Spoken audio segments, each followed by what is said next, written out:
Welcome back, Homewood Field, for the class of 2025 Countdown Championship. I am Terry Foy, CEO of Inside Lacrosse, and this is the last of 8 countdown games across 2 days, the last of 4 countdown games tonight.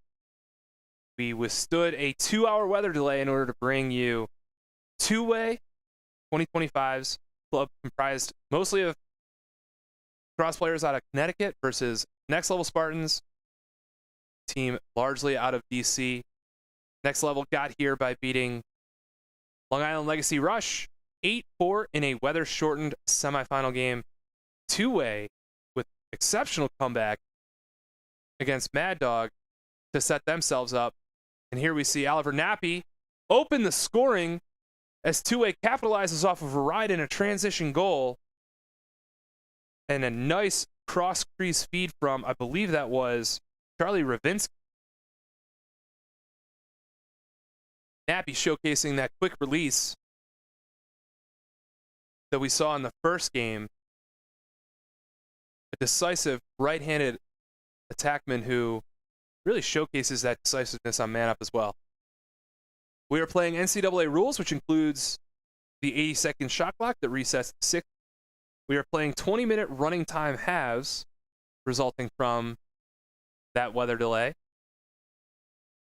And we're really excited to bring you this finish. But in the meantime, I'm going to welcome in Johns Hopkins offensive coordinator John Crawley, because we're in his building. Coach Crawley, thanks for being such a gracious host. Yeah, thank you for having me.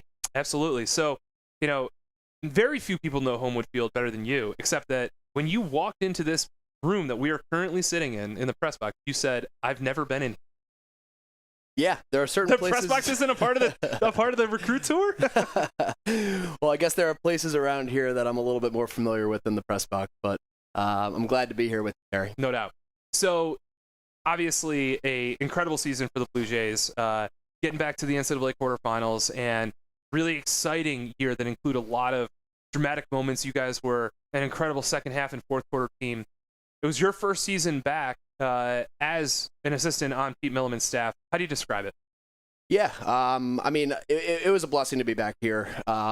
Just even overlooking Homewood Field now, it's such a special place to so many people, and to the entire lacrosse community. So, to be able to be back here was certainly humbling, and to be able to be here as a coach was awesome. There's some differences, obviously, as time goes on, and there's a lot of the same people you see around campus, a lot of the same people that are working in the facilities here and all that. So some familiar faces for sure, and honestly, it was just a blessing to be able to be in the locker room with a pretty special group. I think we had a really good group of kids who, seniors who had gone through a ton in their 4 years who, I think the best way of putting it were a bit sick of how things were going. And, there were some negative years there, following COVID and the coaching change and all that. And I think that we had a group who was super willing to buy into what we were trying to get done.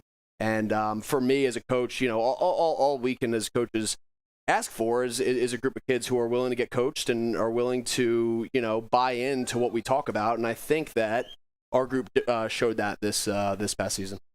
And one of the things that I'm so fascinated by, I wrote about this in the fall of 22 upon your arrival. You talked about how you installed your offense on a basketball court. And I remember we had a conversation after practice, and I think that you were almost like incredulous at the level of detail I wanted to know about how and why.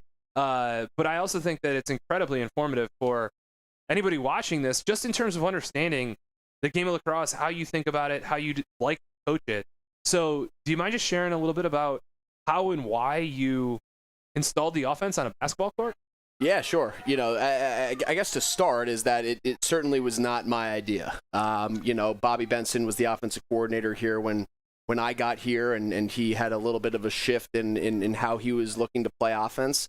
Really right before my freshman year, and the way that I learned what we were doing was on the basketball court. And I felt that every year while being a player here, I thought that the best way to get the freshmen used to how we were playing was actually bringing them even outside of practice into the basketball court, because at the end of the day, right, on a lacrosse field's obviously bigger, and if what we're training is decision making and communication, then to have to be out on the full size field and run 5 yards in one direction where maybe you're going the wrong way, and then have to recorrect yourself 10 yards the other way, the amount and the rate that you're going to be making decisions is going to be very different than if you go into a basketball court on a smaller size field, so to speak, and you go one step in the wrong direction and then have to recorrect yourself with 2 steps. It just kind of allows you to force your players and teach them to make decisions rather than just run around. And I think that, over the past 5 years of coaching offense at a couple different places, I consistently found that, doing things to start on a smaller field or court, so to speak, without your stick in your hand kind of eliminates some of the distractions that come out on the field.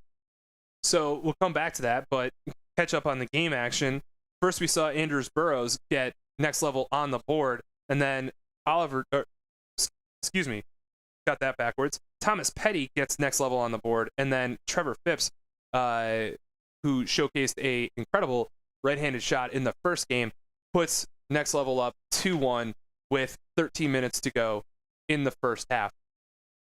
So when it comes to what you just explained in terms of decision-making being the priority and how that manifested over the course of the 2023 season, I think that, it's interesting to see the development and kind of role acceptance, maybe not so much even by him, but more so by his teammates, of Jacob Andrews. To me, his ability to distribute the ball, get everybody involved, kind of that point guard mentality was the starting point. And then there were so many other different fulcrums or levers that could be pulled, like a Russell Melendez or like a Matt Collison. And then as the year went along, some more new guys or some more, fresh faces. So for somebody who's a huge Hopkins fan that just listened to you explain about the role of decision making, how could you use like any of those players and their season as an example for understanding what and how you coach them, how that like kind of turned out and looked like on the.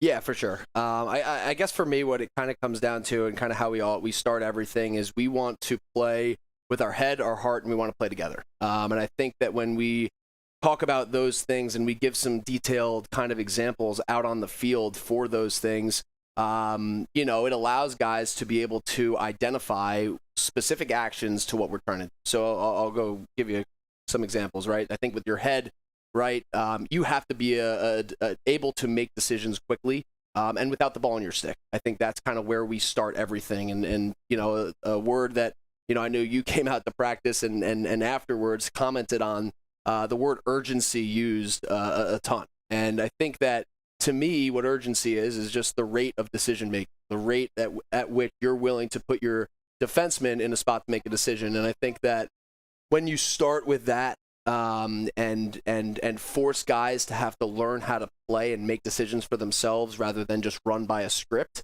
I think that you're able to put, a lot of onus, number one, and trust in your players, but number two, you're able to allow them to play and do whatever they're best at. So I guess to start with Jacob, specifically, I think that, he caught on to the style that we wanted to play pretty quickly.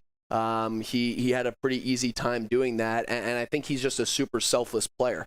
He looks to get other people involved. Sometimes I want to push him to be actually a little bit more selfish, to be able to actually get to the goal a little bit more.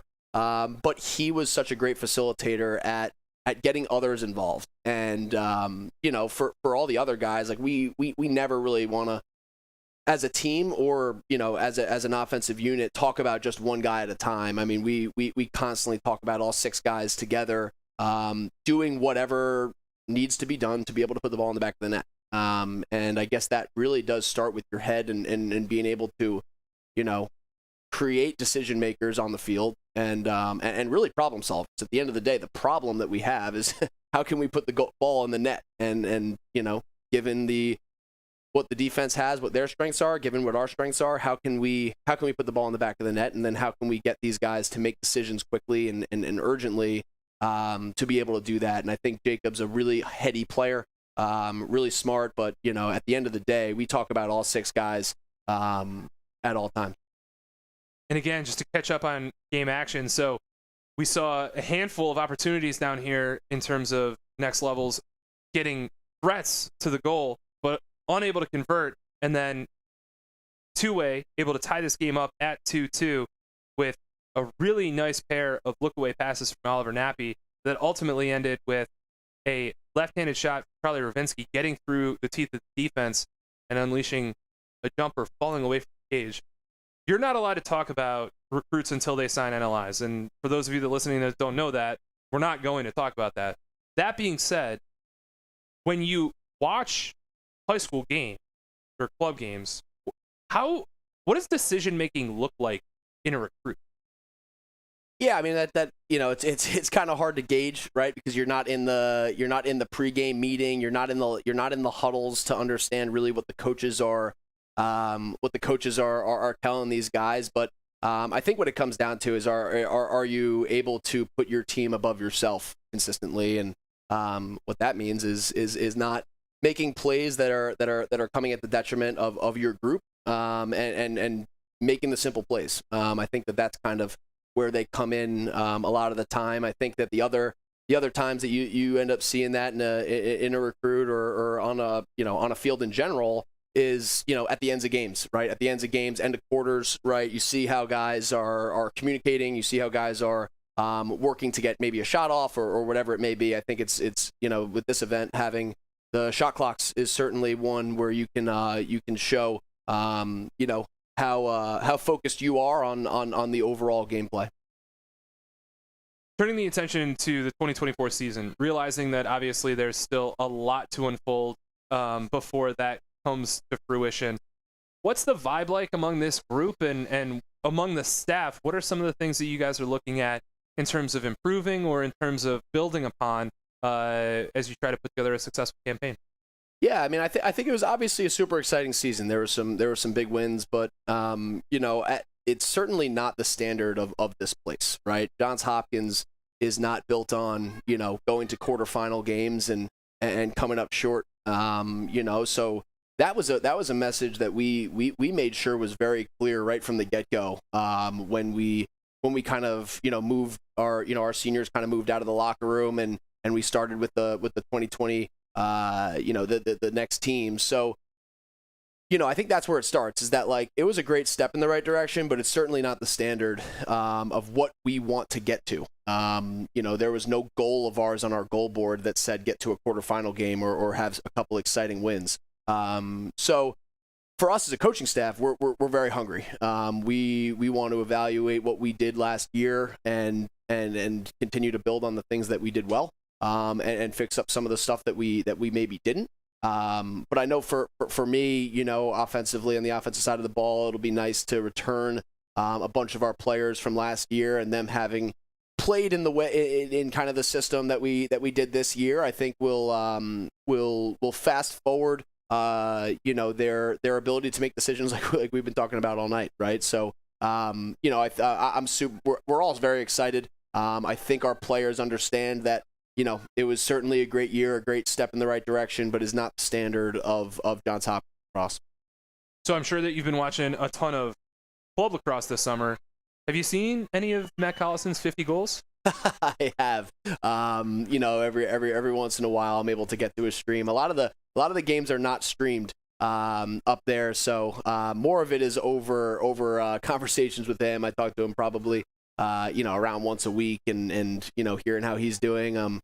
A lot of our guys up there are having really good years. Colton Marquis is having an unbelievable year, and their group is in first by a long shot, and they've got a great group, and Stu Phillips, Jack Charbonneau, a lot of these guys who are up there playing, are having a great summer.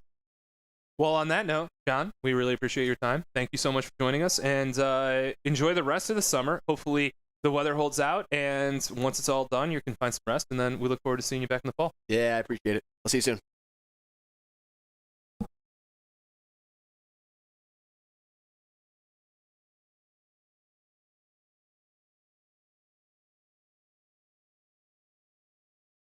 4:30 to go here in the first half. Tied 2-2. Two-way jumped out to the 1-0 lead. Next Level responded with 2 goals, and then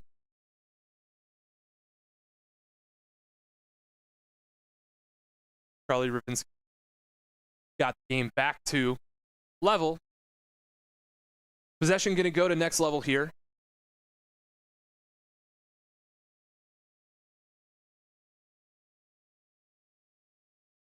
Anthony Mancinelli.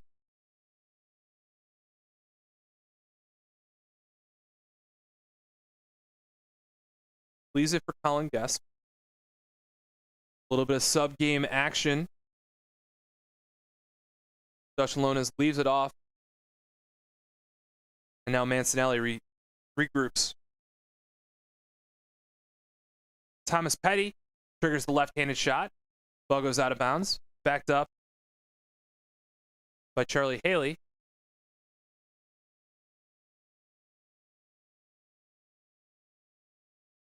Haley goes to his right hand, gets topside, thinks about it, squares up a short stick matchup. Now looks back through X. Draws ahead. Finds a near side pass to Andrew Stark. Stark pulls it out, gets it up top to Guest. Guest being guarded by Welch. Carries down the left-hand alley. Moves it ahead to Haley. Haley inside roll. Gets a step, goes to the middle, draws a flag, puts the ball in the back of the net, immediately waved off. Looks like this one's going to be called push, and the goal will not count.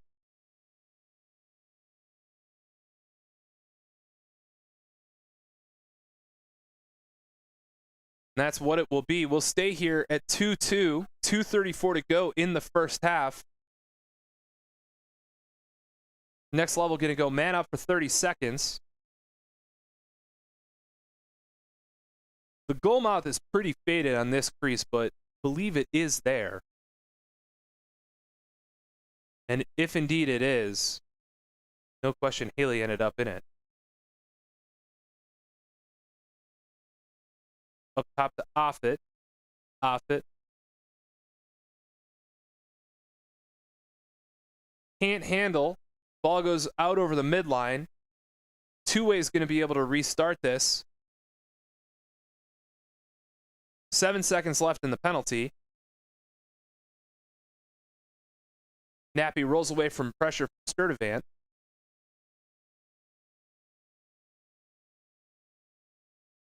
Wright guards Nappy up top. He moves it on to Mason Kelly. Kelly, guarded by Riley Luger. Gets to the middle of the field, but loses the ball. Can't come up with the ground ball cleanly. Scrum persists at the top of the box. Cassidy comes up with it momentarily. It's dislodged, but then ends up in the stick of Matthew Bailey. He throws crossfield. Wright comes up with it. Wright taking pressure at the top of the box. Wright chase Noyes down low. Noyes carries lefty. Leaves it for Offit up top. Offit plays it off. Phipps. Phipps going to work on Teddy Perkins. Throws back to Offit. Offit fakes left, goes to his right. Unleashes a jumping right-handed shot that catches Grenier in the head. He's struggling to readjust his helmet, but a really impressive release by Offit to be able to get off that kind of snap while taking the contact that he did. And he gets his hands free in the middle of the field, takes an assist from Noyes, and finishes low to low. That was a deserved goal on the basis of how good that prior shot was. And with 30 seconds here in the first half, we'll see whether or not this faceoff yields a possession that ends up going anywhere.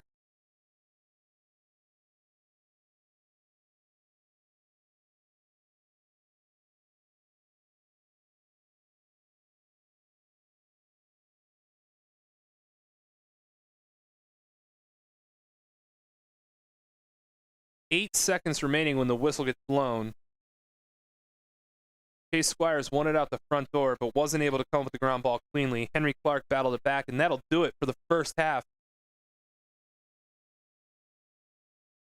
John Offit giving his team the 3-2 lead after 20 minutes.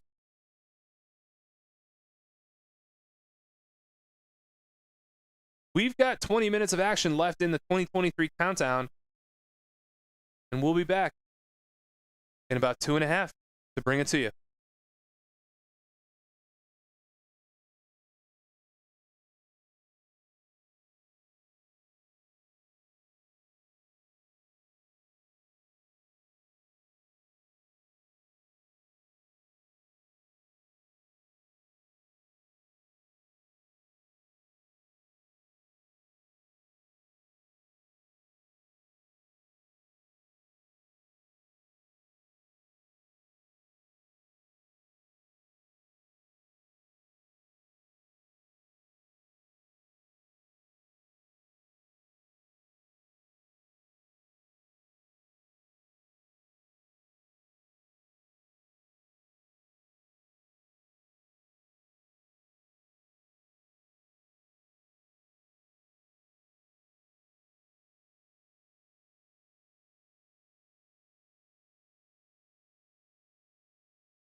We've got 20 minutes to go here at the 2023 countdown, and Two-Way has a 1-goal deficit to overcome if they want to win the 2025 championship.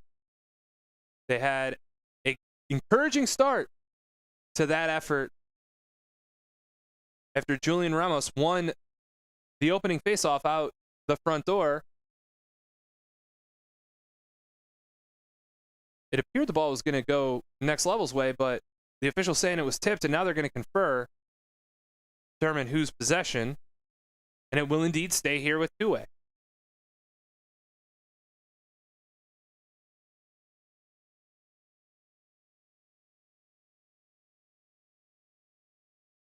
Play will restart with Sean Grevelding.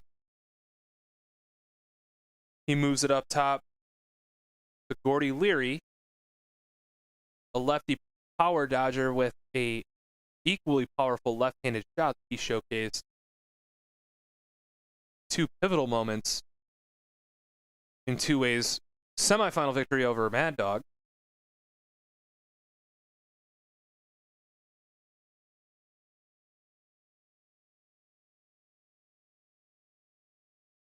And that one was outside the goal.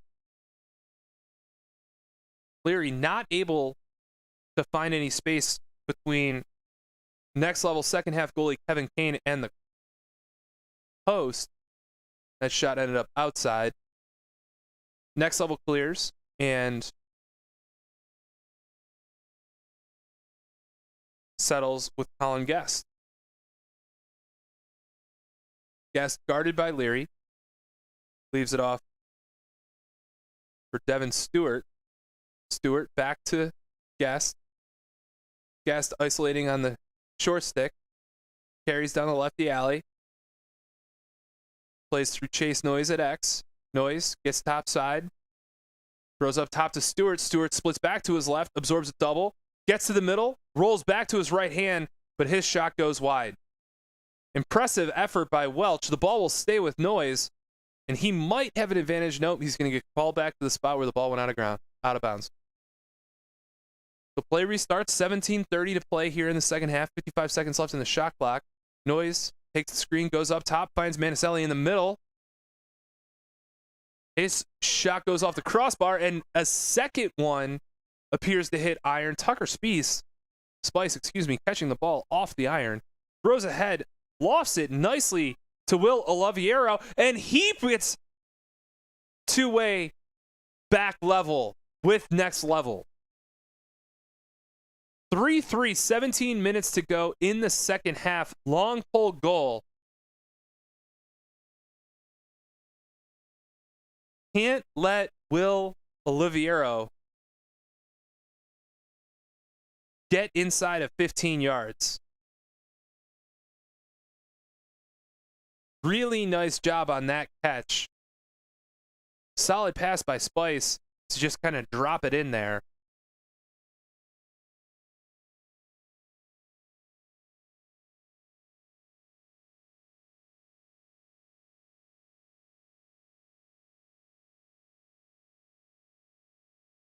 Matthew Bailey now carries the ball into the offensive end for next level. Ball goes to Rice. Rice carries below GLE. He leaves it off for Mancinelli. Mancinelli to Noyes. Noyes up top to Phipps.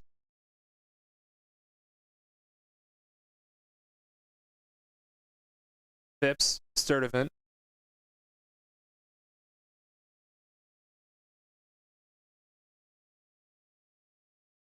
Phipps, dodging lefty, takes a hedge. Pass down, pick down to Noyes. Noyes absorbing contact from Welch. Plays it up top to Sturdivant. Sturdivant starts left, swims righty back to his left, and his high-to-high effort is just wide. That would have been a very pretty shot. Mancinelli resets, guarded by Spice, gets topside, rolls back underneath, absorbs contact, and he's getting a call for being in the crease. His backhanded effort evaded Grenier, but ultimately, he must have stepped in the crease before he went airborne. That was a really nifty play, though. Teddy Perkins starts two-way clear. Near side to Welch. Welch carries into the offensive zone, loses the ball. Ike Lonas applying the pressure. Dutch Lonas, excuse me. And ultimately, it's going to stay with next level. They're going to have to clear. Two-way getting their defensive personnel on. Kane carrying against the deep ride. Has an open man on the far side, but he can't go over, or can he? Yes. Two-way is onside. Ball comes near side to Stewart. Next level completing their substitutions.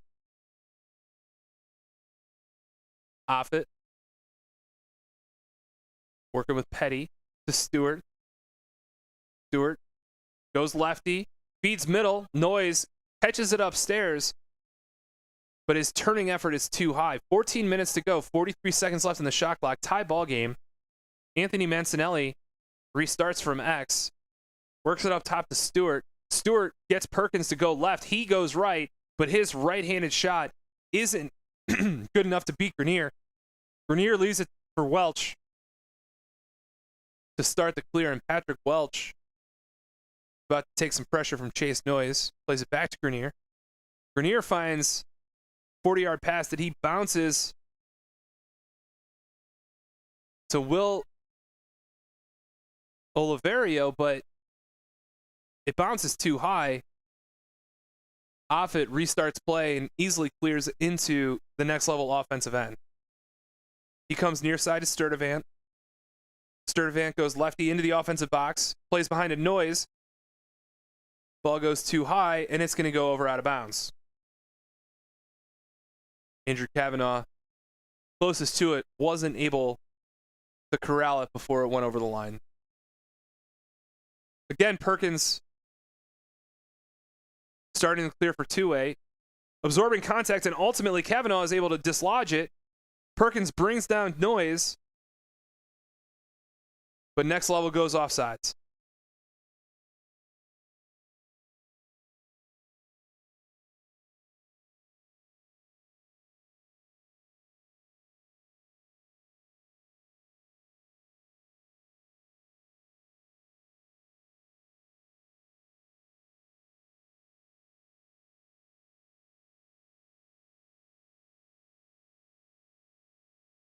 Really nice job by Kane to fight off that shot, but ultimately Robertson's able to come up with the ground ball. Not for long. Next Level now out and off to the races. Petty plays it back to Carl. Carl gets it back to Petty. Petty down to Noyes. And Noyes over to Mancinelli. 11:45 to go in the second half. Tied 3-3. Stewart up top.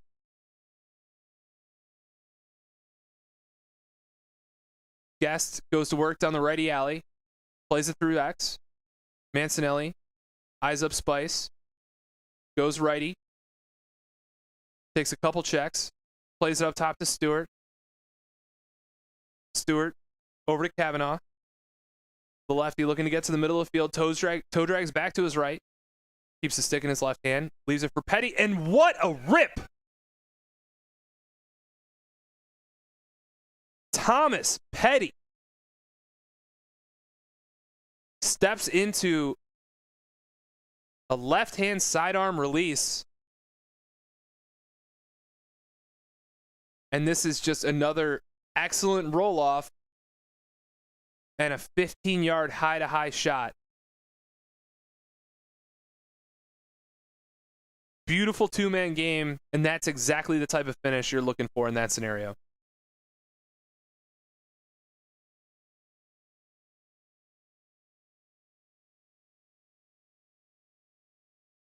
Redonis wins the faceoff clamp backwards, but ultimately Next Level not able to come up with the ground ball, and two-way will settle. That'll go as a win column for Julian Ramos.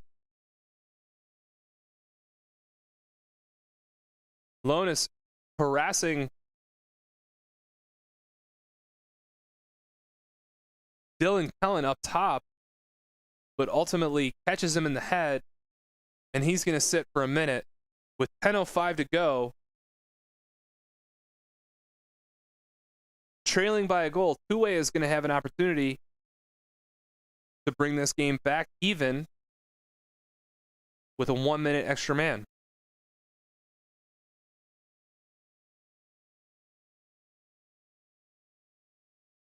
Kellen, point. Flood, back to Kellen. Plays it to the middle. Nappy, back out. And there it is. That powerful left-handed shot from Gordy Leary that we talked about. Steps into a step down from about 15 yards out. And that low-to-low shot just has too much heat for Kevin Kane.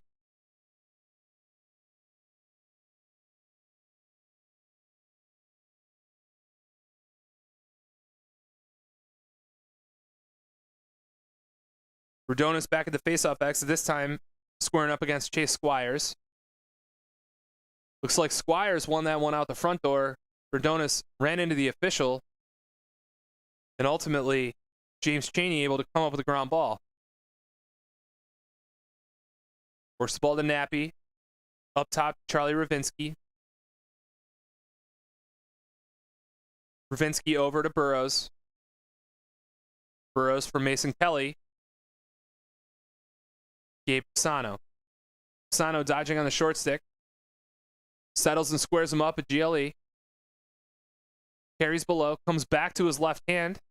Gets top side. Really nice collapse check there by Dominic DeSarno in order to knock the ball loose.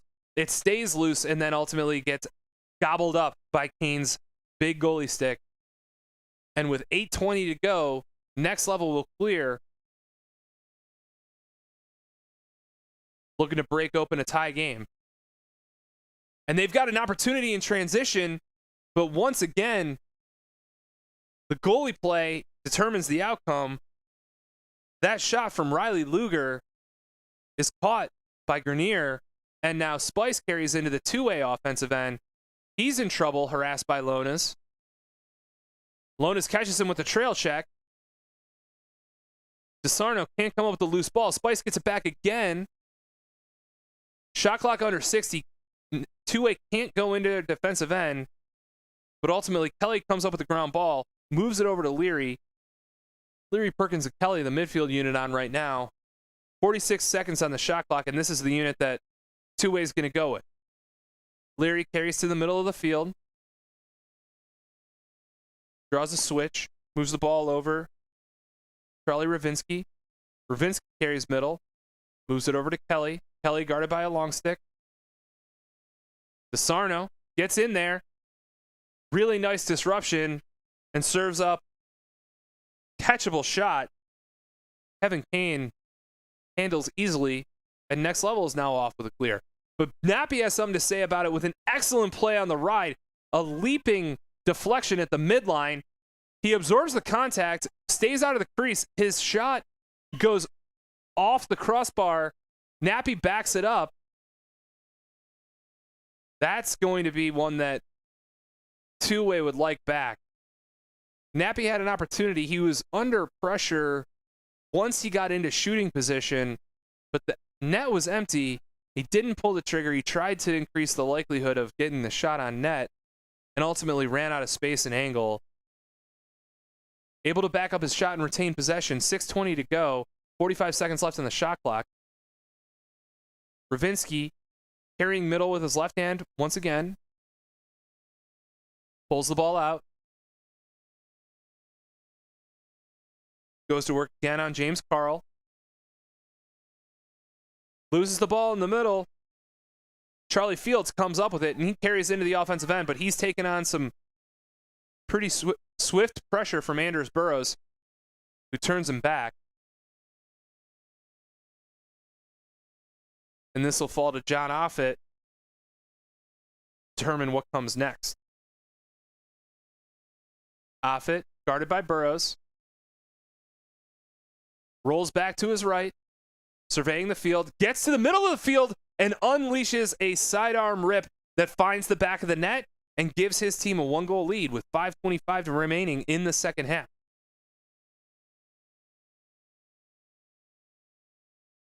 Really nice play by Offit here.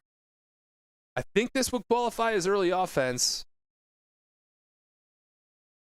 but pretty clear he knew that with time winding down, he had an opportunity to make a play. Verdonis and Ramos back to face-off X. Verdonis wins the clamp, comes out front, doesn't get the first time ground ball, but picks it up second time, decides that he'd rather clear through his defensive end, plays it off for Will Taylor, to Kane, to DeSarno on the far side. DeSarno looking for a 40-yard pass in the middle of the field, and he finds William Wright. Wright knows how to put the ball in the back of the net, decides now's not the time, manages to escape pressure, and lays it off for Rice. Rice gives to Stewart. Petty coming on. He's joined by Guest. 40 seconds left in the shot clock, 4:10 remaining in the game. Petty, guarded by Perkins, goes down the left of the alley and unleashes a high-to-high shot that goes too high.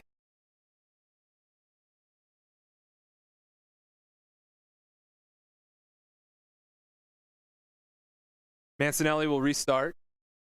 Takes the pick from Petty. Nice defense there by Demir Pfeiffer. Ball goes up top to Stewart, over to Guest. Guest looking to initiate with his right hand down the alley. Plays it through X. Haley over to Noyes. Noyes with Spice. Gets to the middle of the field. And have we seen that before? A right-handed high-to-high shot. And the story of this game for Next Level has been a shooting gallery. On the run, hands free, high to high, money. Chase Noyes. 3 minutes to go. Two-way trailing by 2. Redonis wins the clamp. Nice counter by Squires to prevent him from getting out front, but Redonis wins it back, and this time, Next Level comes up with the ground ball. Noyes gathers on the clear, plays it off to Sturdivant. Sturdivant pressured by Perkins up top. Gets the ball over to Phipps. Trevor Phipps. Marked by Dylan Kellen. Phipps possesses a heavy shot of his own. Elects to play it off to Sturdivant. Haley, guarded by Welch. Get the short stick switched onto him. Takes Perkins below. Mancinelli. Guarded by Pfeiffer. He gets underneath him. Turns the corner, but doesn't have enough space. Doesn't have enough angle. And his shot goes wide out over the far sideline. 23 seconds left on the shot clock. 1:52 left in the game. Offit goes to work on the short stick. Fakes it past middle. Draws a slide from Spice. Carries the slide below GLE. Moves it on to Haley. Haley, hounded by Welch. Haley rolls back to his left. Off to Offit. Offit gets up topside. Tries a righty spinning jump shot as the shot clock expired. Good idea, and ultimately, an errant clearing pass is probably going to tell the story of this game. Grenier was caught between Perkins and Kellen, and it went to no one, and ultimately Chase Noyes that was there chased down the ball. Less than a second separates the shot clock and game clock. For those of you that watched the 2026 championship game, a lesson for the players in the 2025 championship game: if Next Level is able to retain possession until this shot clock expires, that does not mean the game is over, because there will be at least fractions of a second left in the clock. So you cannot rush the field. You'll be sent back to your sideline and forced to play out the final fractions of a second, and then you will get a second opportunity. Devin Stewart carries and splits the double team. He's going to go below GLE or put a shoulder into Teddy Perkins. Takes a couple of big whacks from Tucker Spice. Lays it off to Haley. Haley near side to Guest. 15 seconds to go. Goaltender out of the goal. Demir Pfeiffer chasing his over-the-head attempt. Does not land. Shot clock expires. Half a second remaining. Once again, the teams rush the field. I think that the officials are going to let the last 0.5 of a second unfold, given that it's a 2-goal game. And we have a new champion for the 2025 division at the second annual countdown. Next Level Spartans. Congratulations to Next Level. Thank you for tuning in. We really appreciate it. All of the watch over the last 2 days. Check out InsideLacrosse.com for full recaps and standouts from both Thursday's Girls Countdown and the 25 and 26 countdowns. Take care and have a great night.